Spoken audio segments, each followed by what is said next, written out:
मूर्ख व्यक्ति की पहचान क्या है? उसका बोलना। और विद्वान की पहचान?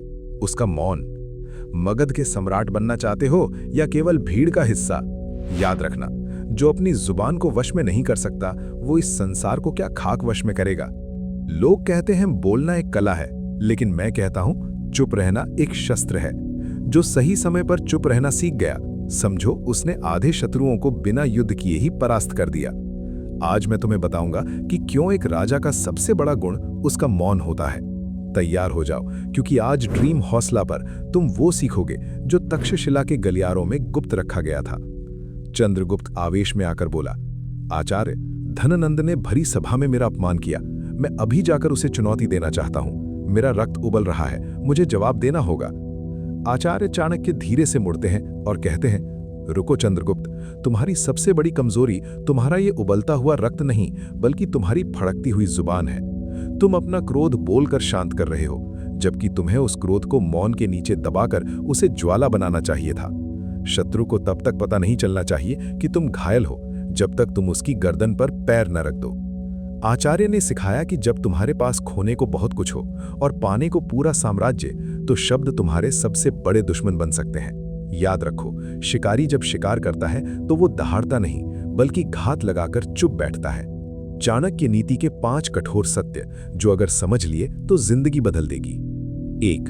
अपनी शक्ति को संचित करो।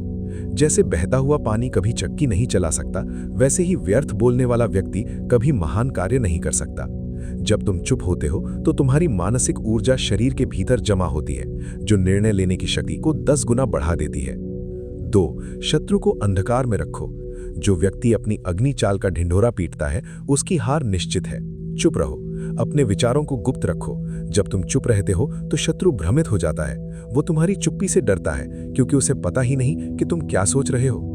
3. मूर्खों से तर्क मत करो। मूर्ख से विवाद करना स्वयं के सम्मान को कीचड़ में फेंकने के समान है। जहां शब्द काम ना आए, वहां मौन ही सबसे सटीक उत्तर है। किसी गधे के सामने वीणा बजाने से अच्छा है कि तुम चुप रहकर अपनी राह पर आगे बढ़ जाओ। 4. दूसरों को पढ़ने का अवसर। प्रकृति ने तुम्हें 2 कान और 1 मुंह दिया है, ताकि तुम सुनो 2 गुना और बोलो आधा। जब तुम चुप रहकर सुनते हो तो तुम सामने वाले की बुद्धि, उसकी कमजोरी और उसके इरादों को भांप लेते हो। मौन तुम्हें एक शिकारी बनाता है और अधिक बोलना तुम्हें शिकार। 5. आत्मसम्मान की रक्षा। बिना सोचे समझे बोला गया एक शब्द भी तुम्हारे पूरे चरित्र को धूल में मिला सकता है। कम बोलने वाले व्यक्ति की समाज में प्रतिष्ठा होती है। जब वो बोलता है तो दुनिया उसे ध्यान से सुनती है।